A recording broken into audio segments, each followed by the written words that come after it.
तो छात्रों, अभी तक हम लोगों ने गद्यांश पर आधारित प्रश्नोत्तर देखा और लेखकों का जीवन परिचय हम लोग देख रहे थे, जिसमें 2 पार्ट हम लोग कंप्लीट कर चुके थे, मित्रता और ममता। आज हम लोग पद्य की तरफ बढ़ेंगे, थोड़ा सा पद्य को भी साथ साथ लेकर के हम लोग चलेंगे। तो पहला पार्ट आप लोगों के सिलेबस में जो है पद है, और पद सूरदास जी के द्वारा रचित है। तो पद के हम लोग व्याख्या को देखें, उसके संदर्भ प्रसंग को देखें, उसके काव्य का सौंदर्य को देखें। उसके पहले हम लोग सूरदास जी के बारे में थोड़ा सा अध्ययन कर लेते हैं, क्योंकि कवियों का भी जीवन परिचय आता है, आप लोगों के सिलेबस में पूछता है। तो सूरदास जी का जो जन्म था वह रुनकता नामक ग्राम में हुआ था।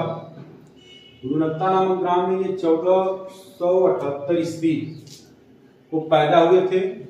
कुछ विद्वान जो है इनके जन्म स्थान को सीही भी मानते हैं, ऐसा मानते हैं कि सीही में इनका जन्म हुआ था। कुछ विद्वान ऐसा मानते हैं। इनके पिताजी का नाम पंडित रामदास था, जो एक सारस्वत ब्राह्मण थे। ये भी कविता वगैरह करते थे, थोड़ा बहुत कविता वगैरह लिखते थे। और सूरदास जी जो है जन्म से अंधे थे कि नहीं थे, इस पे विद्वानों का मतभेद है। कुछ विद्वान ये मानते हैं कि सूरदास जन्म से अंधे थे, और कुछ विद्वान ये मानते हैं कि सूरदास जन्म से अंधे नहीं थे।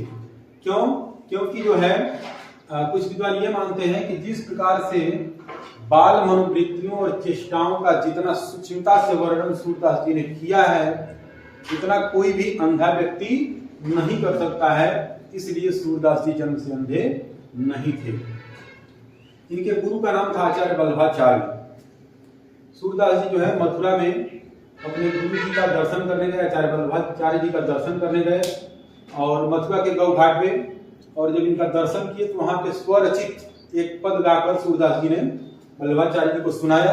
और जब वल्लभाचार्य जी ने उनके पद को सुना तो वहीं पे अपना शिष्य बना लिए ये सूरदास जी को। तो कभी कभी ये भी पूछ देता है प्रश्न कि सूरदास जी के गुरु जी का क्या नाम था? आचार्य वल्लभाचार्य। वल्लभाचार्य सूरदास जी के गुरु हैं। ये हो गए। तो इसके पहले सूरदास जी जो है जो दीनता पे कविताएं लिखते थे, दीनता पे दोहे लिखते थे, पद लिखते थे। लेकिन वल्लभाचार्य जी के जब शिष्य बन गए तो वल्लभाचार्य जी ने इनको कृष्ण भक्ति की तरफ प्रेरित किया, और ये कृष्ण के पद गाने लगे, कृष्ण की भक्ति में पदों की रचना करने लगे। और इनके खुश होकर के वल्लभाचार्य जी ने इनको श्रीनाथ मंदिर का जो है देखभाल करने के लिए लगा दिया, और ये श्रीनाथ मंदिर पे ही इनका निवास स्थान हो गया। श्रीनाथ मंदिर पे ही ये रहने लगे। अंत में इनकी मृत्यु हुई, और इनकी जो मृत्यु है वो पारसौली ग्राम में हुई थी 1583 ईस्वी में। 1583 ईस्वी में ये इस लोक को छोड़ करके दूसरे लोक में चले गए, पारसौली ग्राम में। तो ये सूरदास जी के बारे में था। साहित्यिक परिचय अगर इनका हम बात करें तो साहित्यिक परिचय इनका यह है कि ये ब्रजभाषा में यही रचना करते थे, और श्री कृष्ण के सगुण रूप के प्रति सखा भाव की भक्ति का निरूपण किया करते थे। ये सगुण भक्ति धारा के कवि हैं। ये आप लोग पढ़े ही हैं, सगुण भक्ति धारा के, कृष्ण भक्ति शाखा के ये प्रमुख कवि हैं। इनकी जो रचनाएं हैं, 3 रचनाएं आप लोगों को पहले भी बताई गई हैं: सूरसागर, सूरसारावली और साहित्य लहरी। सूरसागर जो है एक गीति काव्य है। सूरसागर एक गीति काव्य है। इसमें कृष्ण के बाल लीलाओं का वर्णन है, गोपियों का प्रेम का वर्णन इसमें है, गोपियों के विरह का वर्णन है, और उद्धव गोपी संवाद का वर्णन है जिसमें सूरसागर में। ये गीति काव्य है।